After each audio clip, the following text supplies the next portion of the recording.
રણછોડદાસજી બાપુના શિષ્યનું ગુરુ ગૌરવ વાંચી છે રોજ. એમાં એક કડી આવે છે કે ગુરુ જ્ઞાન વિના ભક્તિ કરે તદપી તે ભવસાગર તેહ તરે. ગુરુ જ્ઞાન વિના ભક્તિ કરે તદપી ભવસાગર તેહ તરે.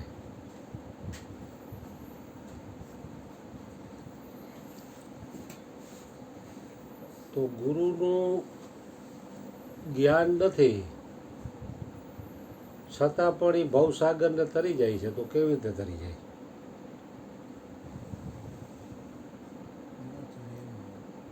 પણ ગુરુ ભલે બ્રહ્મજ્ઞાની ન હોય, ગુરુ ભલે બ્રહ્મજ્ઞાની ન હોય, પણ શિષ્ય જો એની આજ્ઞા પ્રમાણે વર્તન કરતો હોય તો એ ભવસાગર તરી જાય.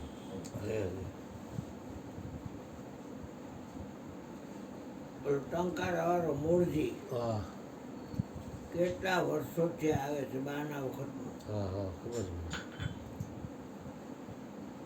મહેશભાઈ કેટલી વાર કીધું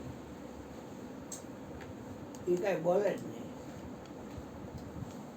અને મારો ફોટો અહીંયા રાખ્યો છે મોટો બધો.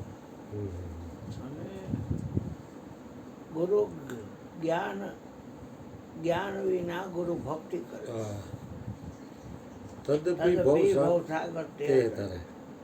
કરવી ગુરુ ભક્તિ જે શિષ્ય છે ને એટલે એવી રીતે કરે છે. છોકરો આવે ઓલો આવે બધા આવે. વિજય લીલો ગમે એ નથી પણ પાછ ચરણ લઈ ગયા બધા મયુરના.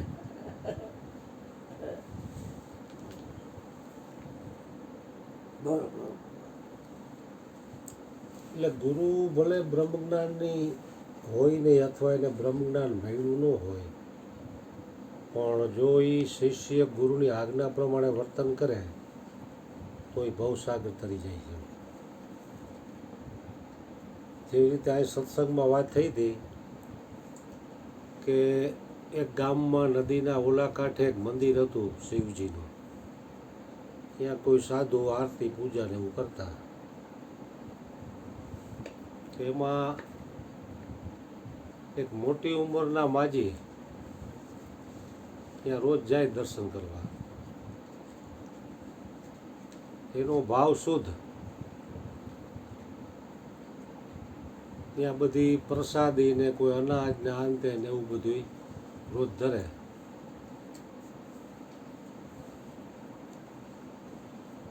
તો એ મંદિરના પૂજારી જે સાધુ હતા ને એની ઉપર પ્રસન્ન થઈ ગયા. માજી કે મારે ગરુ નથી, તમે મને ગરુ મારા ગરુ બનો ને. ગરુ એટલે ગુરુ. મારા ગુરુ બનો ને તો મારું કંઈક કલ્યાણ થાય. બાપજી તો ખાલી શિવની પૂજા કરતા ને જે કંઈ આવે એમાં એનો પૂજારો કરતા. એને કાંઈ બીજું જ્ઞાન આત્મજ્ઞાન કે એ કાંઈ હતું નહીં. એમ જમકુ ડોસી બહુ વાહે પડ્યા કે તમે મારા ગરુ થાવ. તો ઓલા બાપુ કહે કાંઈ વાંધો નહીં. દો રીંગણ મેથી કા ભારા, સદગુરુ ઉતારે ભવપારા. કારણ કે આ બે રીંગણા મેથીનું ભારું લઈ આવતા હતા એટલે બાપુ કહે સદગુરુ ઉતારે ભવપારા. માજીને તો એ શબ્દ જાણે આમ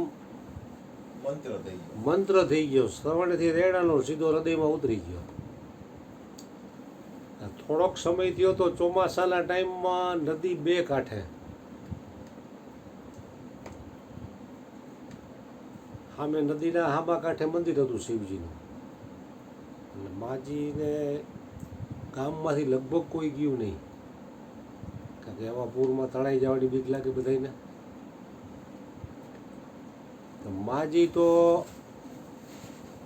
સદગુરુ મહારાજની જે કરીને આ મંત્ર બોલતા બોલતા સીધા પાણી ઉપર. દો રીંગણ મેથી કા ભારા, સદગુરુ ઉતારે ભવપારા. એ કે સદગુરુ ભવપાર ઉતારી દે, નદી પાર નો ઉતારી દે? ઉતારી જ દે ને. એનો વિશ્વાસ કેવડો. તો સામે ગયા તો ઓલા એના ગુરુ એટલે પૂજારીની ચા રાખ્યું હતી કે તમે આ વરસાદમાં આવ્યા કેવી રીતે આટલું બધું પાણી છે તો કે આ નદી ઉપર જ હું આવેલી એવી તો કે કેવી રીતે આવેલા તો કે તમે મને મંત્ર નથી આપ્યો એ કે કયો મંત્ર દો રીંગણ મેથી કા બારા સદગુરુ ઉતારે ભવ પારા એ મારો મંત્ર છે વાહ તમે આપ્યો છે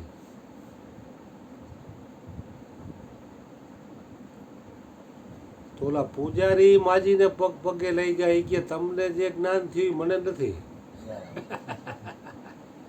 ઈ પાણી પર ન હાલી ગયા એ પાણી ઉપર નો હાલી એને ટ્રાય કરી હતી એ પાણી ઉપર નો હાલી ગયા અને માડી વહી ગયા કાલે રાત માડી 8:30 પાછા ઘરે વ્યા ગયા મુક્તિ થઈ ગઈ માડી મુક્તિ થઈ ગયા એટલે આ બધું વિશ્વાસુની વારે વેચ્યો વિશ્વાસુની વારે વેઠલો આખું માય બતાવ્યું ને 16 વર્ષની છોકરી દરિયા ઉપર ના હાલી ગંગા ઉપર હા એટલે વિશ્વાસ એ છે ને બધું જીતી જવાય એવું છે જે મેં ગામમાં ઉનાળાના ચૈતર મહિનાના ટાઈમમાં એક કથાકાર કથા કરવા ગયા ઘોડા ઉપર બેસીને એનો તો ધંધો એક પછી એક ગામથી બીજે ગામ કથા કરે ને એમાં એનો ગુજારો હાલે પોથી ઉપર જે કાંઈ રોકડ રકમ જે કાંઈ ખાવા પીવાનું ફૂડ ફ્રન્ટ જે આવે ઈ. તો એ મહારાજ આવી રીતે એક કથા ઉપર કથાઓ કરતા હતા એમાં એક ગામમાં ગયા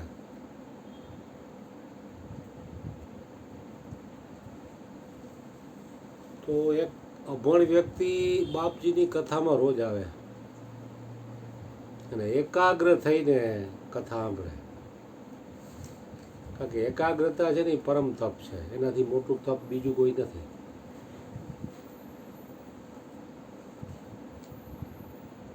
એટલે આવી રીતે એકાગ્રતાથી એ બાપજીની કથા સાંભળે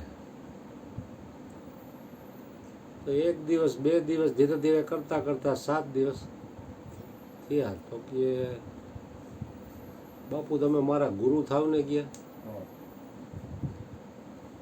આ ગામનો જે અભણ વ્યક્તિ હતો એ કે હું ગુરુ વગરનો નુગરો છું તો બાપજી કે હું કઈ ગુરુ તો કોઈનો થતો નથી કે હું તો કથાઓ વાંચું છું ને મારો ગુજારો હલાવું છું તો કે ભલે મારા ગુરુ થાવ તમે આનો બહુ ભાવ પ્રેમ જોયો તો બાપજી પીગળી ગયા તો બાપજીને કોઈ ચેલો નંબરે આવે એને એમ થયું કે આને મારે શું કહેવું તો એ બાપજી છે ને ભાંગ પીતા એની પાસે જોડી હતી ને એમાં ભાંગ લસોટવાનો પાણો હતો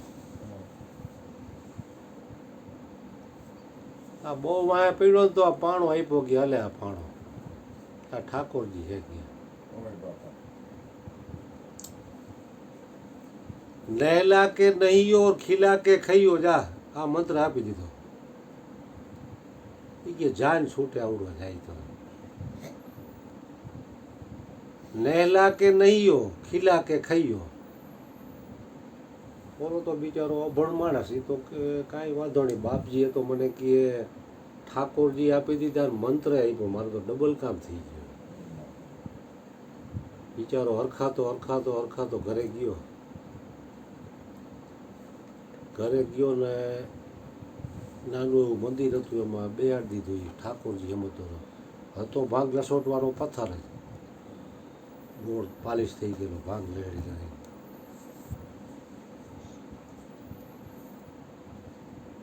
રાતે હોઈ ગયો ને સવારે ઠાકોરજીને પેલા નવડાવ્યા એટલે ભાંગ લસોટવાના પથ્થરને નવડાવીને આટલા કપડેથી સાફ કરીને પછી આ બેહડા મંદિરમાં પછી પોતે ઠાવા ગયો સમરણ કરતાં કરતાં બપોર થઈ ગયું તો બપોરે એને જે કાંઈ શાક રોટલી ડુંગળી છાશ જે કાંઈ હતું ચટણી સંભારા જે કાંઈ મરચાં એ થાળિયા ધૈરો બાપજીએ કીધેલું ખીલા કે ખઈયો નાવામાં તો પથ્થરને નવડાવી દીધો પણ ખાવામાં તો પછી નહેલા કે નહીં ઓર ખીલા કે ખઈયો તો ત્યાં થાળ ધૈરો ઠાકોરજી તો કઈ પ્રસાદ લે નહીં.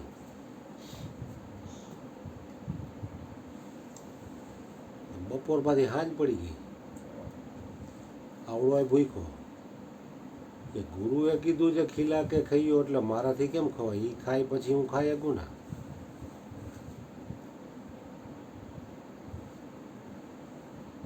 બીજો દિવસ થયો તો બીજા દિવસે સૂર્ય ઉદયથી અસ્ત થયો ત્યાં લગીમાં કાંઈ ન થયું. ઠાકોરજીએ કાંઈ પ્રસાદ ગ્રહણ ન કર્યો. એક દી, બે દી, 3 દી વ્યા ગયા. પછી આની ધીરજ ખૂટી. એ કે ઠાકોરજી તમે ખાવ છો કે હું હવે માથા પછાડીને મારા પ્રાણ ત્યાગી દઉં? તો ઠાકોરજી તો કાંઈ બોલે નહીં. હવે એ ભાંગ લસોટવાનો પાણો થોડો કાંઈ બોલે. તો એને 3-4 દિવસ ભૂખો રહ્યો એટલે પ્રાણ ઉપરના કેન્દ્રોમાં આવ્યા. વધુ ખાવ એટલે ઊંઘ આવે, એમાં માલ મલિદા ખાવ એટલે હોવાનું જ મન થાય, આળસ અને નિંદ્રા વધે. 3 દિવસ એક ધારા નકોડા ઉપવાસ કર્યા એટલે પ્રાણ ઉપરના કેન્દ્રોમાં આવી ગયા. માથા મીંડો પછાડવા. એ કે તમે પ્રસાદ ગ્રહણ નહીં કરો તો હું મારા પ્રાણ ત્યાગી દઈશ. અને પ્રાણ ઉપર જાય ત્યારે જ પરમાત્મા મળે છે ને. બાપુ કે ને આઈ લગી બધા આવે, બહુ તો આઈ લગી, પણ નાક પાસેથી બળબડિયા બોલવા મળે એટલે બહાર નીકળી જાય. કારણ કે મરવું કોઈને ગમતું નથી. તો આને તો કાંઈ બિચારાને એવું જ્ઞાન નહીં, ખાલી આ ભાંગ લસોટવાનો પથ્થર આપ્યો તો ઠાકોરજી માનજે હતી. ધડાધડ મીંડો માથા પછાડવા. ઓય બાપા. હાવ પ્રાણ ઉપર આવ્યું ને એટલે એમાંથી ઠાકોરજી પ્રગટ થયા. વાહ.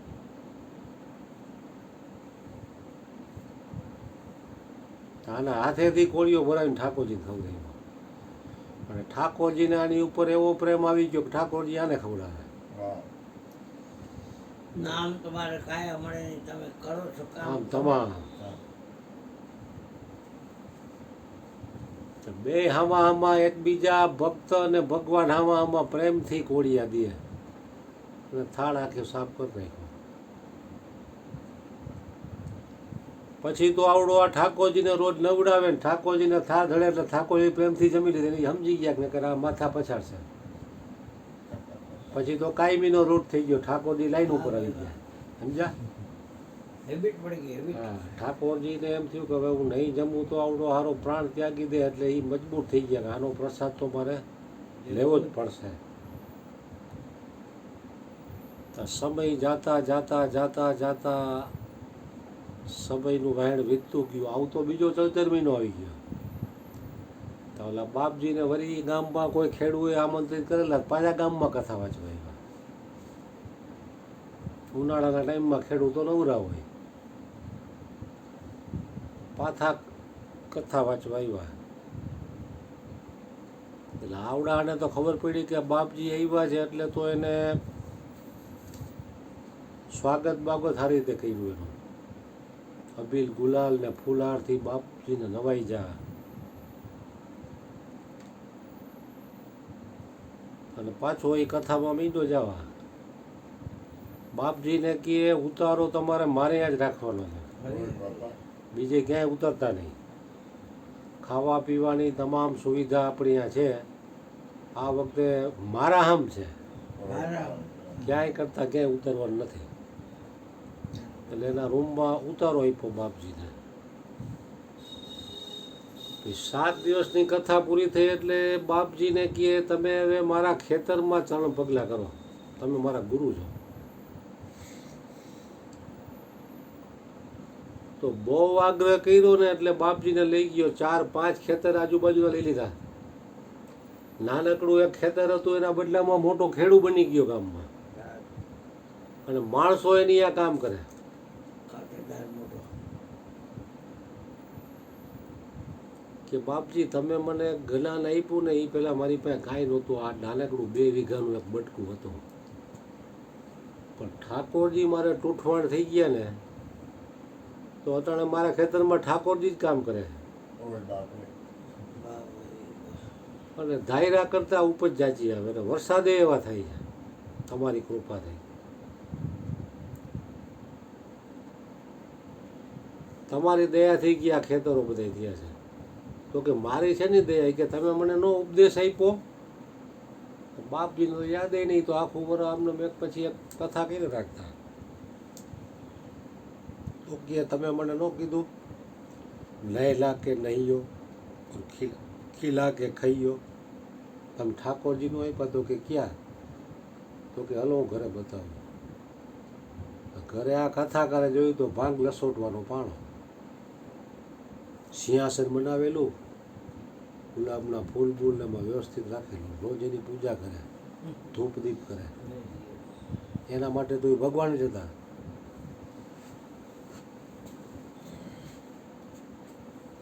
તો કે આ તમારી કૃપાથી જ આ બધું મને પ્રાપ્ત થયું છે, આમાં મારું કાંઈ નથી.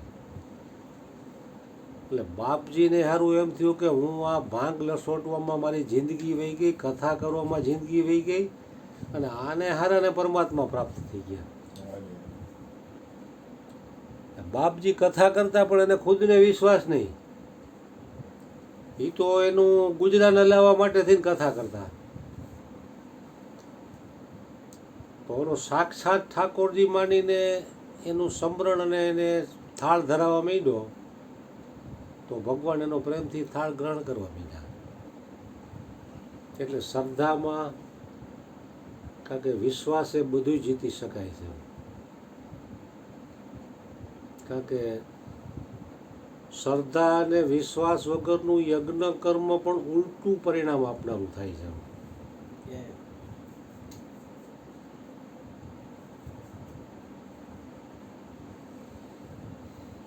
એટલે શ્રદ્ધા અને વિશ્વાસમાં બહુ શક્તિ છુપાયેલી છે. ભલે ગુરુ જ્ઞાની ન હોય પણ છતાંય જો એ ધારે તો શિષ્યમાં જો એવી આવડત હોય અને શિષ્ય જો જબરો હોય તો એ ભવસાગરને પાર કરી શકે છે. પણ ગુરુ બ્રહ્મ જ્ઞાની હોય પણ ચેલો એ પ્રમાણે વર્તતો ન હોય તો એનું શું કરવું? તો એનું કલ્યાણ ન થાય. કારણ કે ગુરુ તમામ પ્રકારની જેટલી સાધનાઓ રહીને, જપ તપ વ્રત ઉપાસના, જેટલી તપસ્યાઓ રહી, જેટલા દાન પુણ્ય રહ્યા, એ બધાયમાં જો ધોરી માર્ગ હોય ને, 4 લેન હાઈવે, તો એ ગુરુ ભક્તિ યોગ છે. કારણ કે ગુરુની આજ્ઞા પ્રમાણે જે શિષ્ય વર્તન કરે ને એ પ્રમાણે હાલે ને તો એને બીજા કોઈ શાસ્ત્રો વાંચવાની કે કાંઈ ક્યાંય જવાની જરૂર નથી. એમાં બધું આવી જાય. કબીરજીએ કીધું ને, એક સધે સબ સધે, સબ સધે સબ જાય. કારણ કે એકમાં બધું આવી જાય છે. કબીરજીને એના ગુરુ રામાનંદ સ્વામી પાસેથી રામ રામ મંત્ર મળ્યો તો એને રામ રામનું એવું સ્મરણ કર્યું તો એ અત્યારે ટોચ લેવલના સંત ગણાય. કબીરજી મોરનું પીછું કૃષ્ણને ચડે, કબીરજીને ચડે. તમામ સંતોમાં શિરોમણી સંત ગણાય. તો એકમાં એટલી શક્તિ છુપાયેલી છે.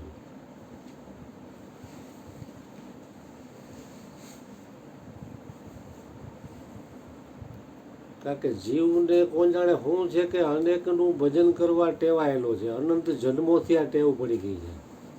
હવે હરિગુરુ સંતો એને ઢંઢોળીને કહે છે કે તું એકનું ભજન કર. એક સદે સબ સદે.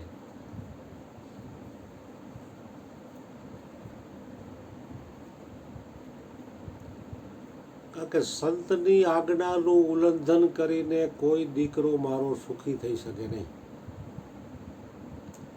કોઈ પણ પ્રકારના જગતમાં 3 પ્રકારના દુઃખ છે: શારીરિક, આર્થિક અને માનસિક. એ 3માંથી એક હોય અને હોય ગેરંટી. કારણ કે એ પરમાત્મા તરફથી મોકલેલું છે.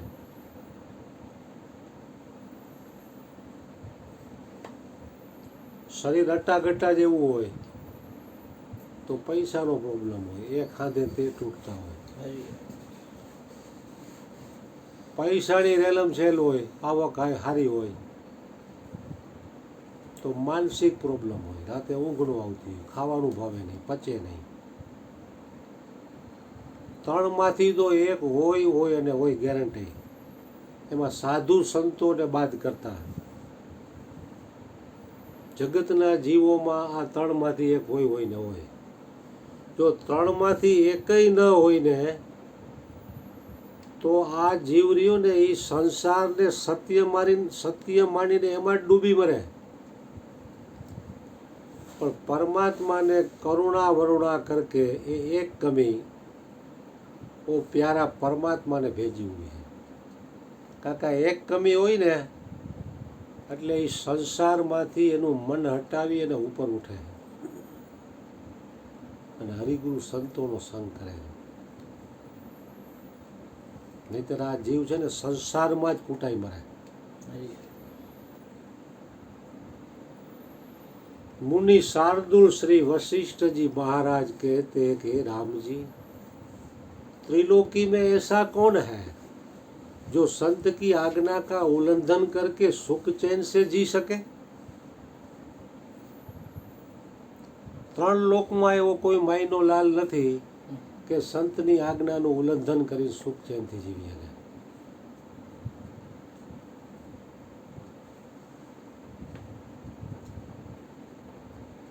એટલે ગુરુ ભક્તિ યોગ છે ને એ તમામ યોગોનો રાજા છે. હમણાં 4-5 દિવસમાં શ્રાવણ મહિનો ચાલુ થશે એટલે શિવની ભક્તિ નહીં કરતા હોય એ કરશે. ટ્રાફિક વધી જાય.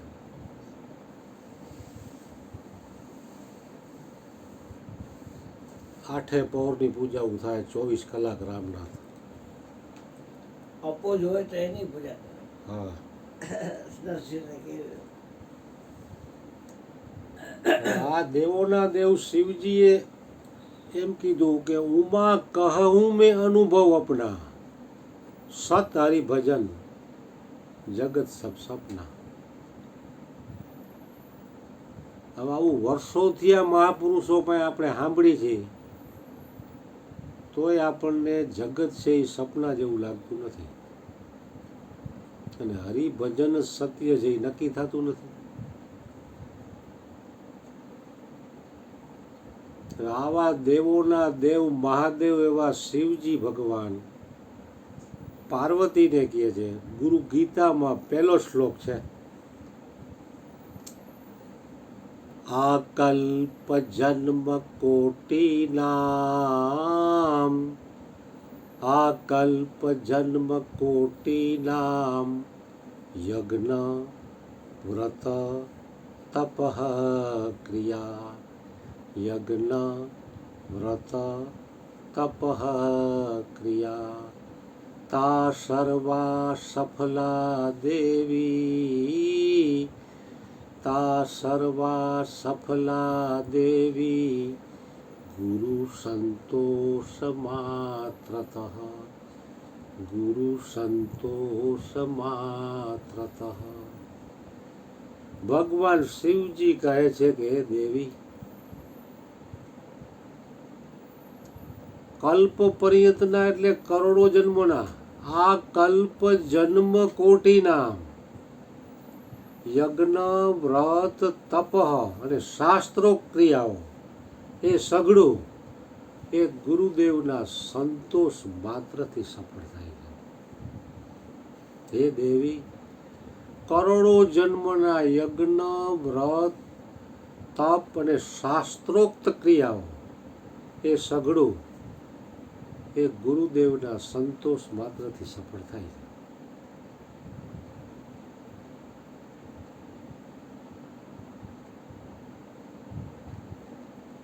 તો એક શ્લોકમાં કેટલો બધો સાર ભગવાન શિવજી આપી દીધો. કારણ કે સાર વાત છે ને જરાક જ હોય. જેવી રીતે દૂધના કણે કણમાં ઘી છુપાયેલું છે પણ દેખાતું નથી, પણ એને ગરમ કરીને એમાં છાશના 2 ટીપા નાખો અને દહીં થાય, જામી જાય પછી વલોણું કરો, એમાંથી માખણ થાય એને ઉકાળો અને એમાંથી ઘી નીકળે તો એ તરત અજવાળું કરે. તો દૂધના કેન ભરેલા હોય ઠલવી નાખો તો અજવાળું ન થાય. એવી રીતે સાર છે ને એ હંમેશા જરાક જ હોય.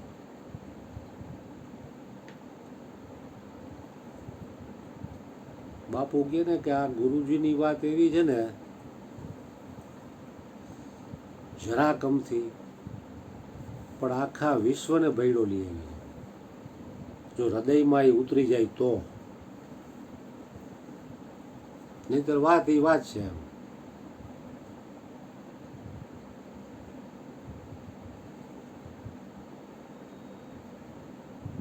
એટલે સાર વાત છે એ તો મહાપુરુષોએ અને અવતારી પુરુષોએ કીધેલી જ છે એમ.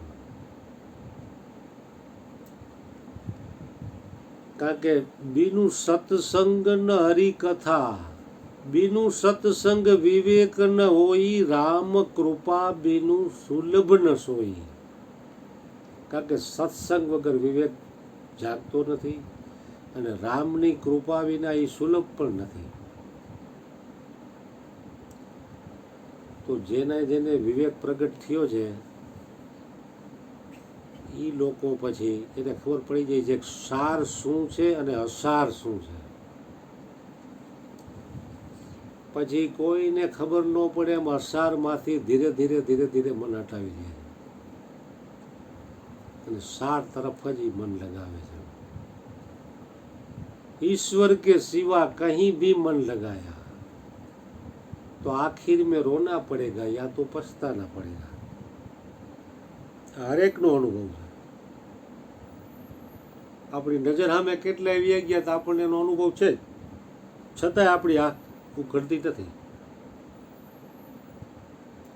ઉઘાડો આંખો આયુષ્ય વી જાય છે.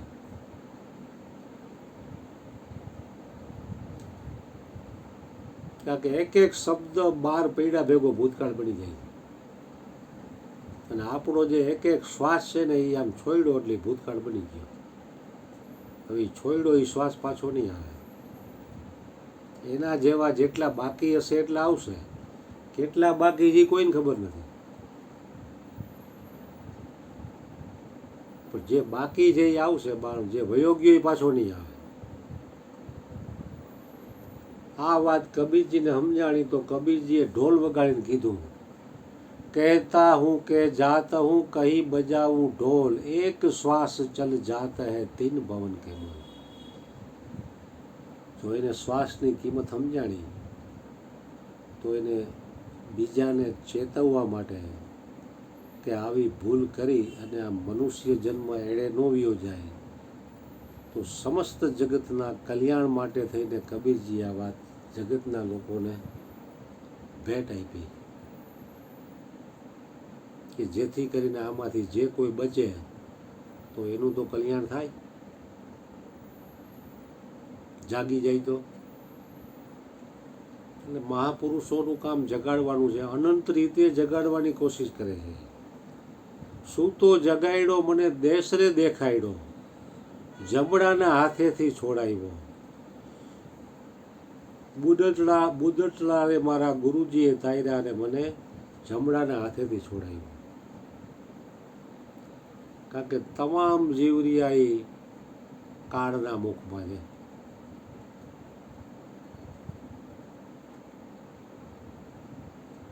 હરેક જીવ માત્ર ઉપર કાળની છાપ છે. એક પરમાત્માનું નામ જ એવું છે શુદ્ધ અને પવિત્ર કે એ કાળથી ઉપર છે. ગીતામાં પણ કૃષ્ણ ભગવાને કીધું ને કે હે અર્જુન, મેં કાલ કા ભી કાલ મહાકાલ હું, કાળને હું ફેરવું છું. તો અહીંયા પહોંચાડી દેવાની વાત છે.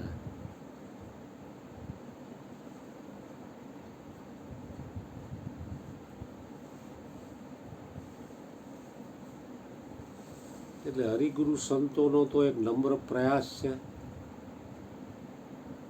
કે પોતે જે અખંડ સુખને માણે છે એ સુખને બધા લોકો માણે.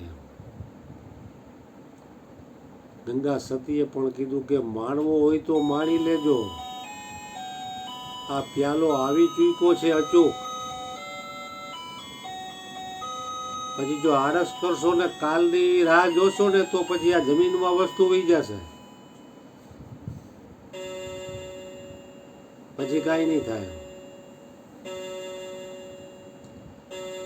એટલે એકની એક વાત અવતારી પુરુષોએ, હરિગુરુ સંતોએ, બ્રહ્મવેતા, તત્વવેતા જે કોઈ મહાપુરુષો થયા, એ એકની એક વાત મહાપુરુષોએ અનંત રીતે સમજાવવાનો પ્રયાસ કર્યો છે કે જીવ જો કોઈ રીતે જાગે તો.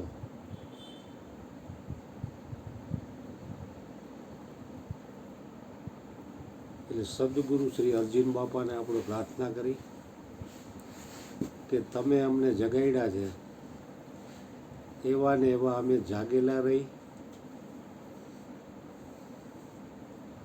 કારણ કે સદગુરુના ઋણમાંથી કોઈ મુક્ત થઈ શકે એમ જ નથી. એના ઋણમાંથી જો મુક્ત થવું હોય તો એને જેવા બનાવ્યા છે એવા બનીને અમે રહી, એટલે સદગુરુ ખુશ થશે અને આપણે પણ એનું ઋણ ચૂકવવાનો થોડોક ભાર આપણી ઉપરથી ઉતરશે. એટલે સદગુરુ મહારાજે અમને જે જગાડ્યા છે એવા અમે જાગેલા જ રહી, અને અમારા સંગમાં જે કોઈ આવે એને પણ અમે જગાડવાનો નમ્ર પ્રયાસ કરી. એવી તમે અમારા ઉપર કરુણા કૃપા કરજો. સતગુરુ મહારાજની જય.